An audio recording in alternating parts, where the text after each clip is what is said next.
In life, every ending is just a new beginning. My ancestors are people who had profound wisdom and great strength.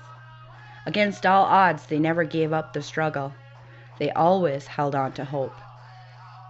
Unfortunately, since birth, alcohol and drugs were not new to me.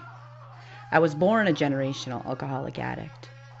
My addiction began with alcohol and ended with me alone in a jail cell, an IV drug addict. My history of addiction was full of failed attempts.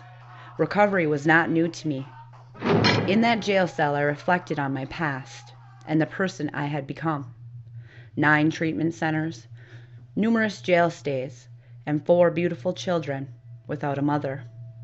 I had no job, no car, and no education. My marriage was a wreck. I was hurting the people that meant the most to me. I was exhausted and broken. I felt worthless, hopeless, and lost. I was empty inside. I started to pray like I had done many times before, and suddenly I stopped. I was filled with a mix of great suffering, heavy despair, and deep pain. I began to cry. At that moment, I gave up faith and condemned myself to die, a junkie. I believed I was one of those constitutionally incapable people the program talks about, and I would never have happiness again. I would never achieve successful recovery. How did my ancestors do it? I knew I came from a long line of survivors. I remembered that I had greatness within me too. I just needed to look inside. I began to think about my children and how much I loved them.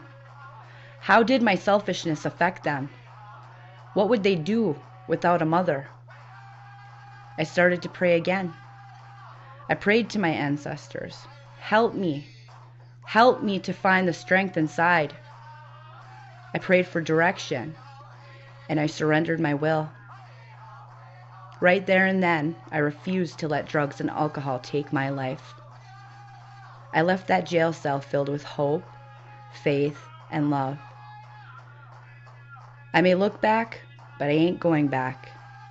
I began to grow and eventually bloom. I kept my faith no matter how difficult things got, and I became rigorously honest in every part of my life. Today, I am a recovering alcoholic addict, but I am also so much more. And the day came when the risk to remain tight in a bud was more painful than the risk it took to blossom.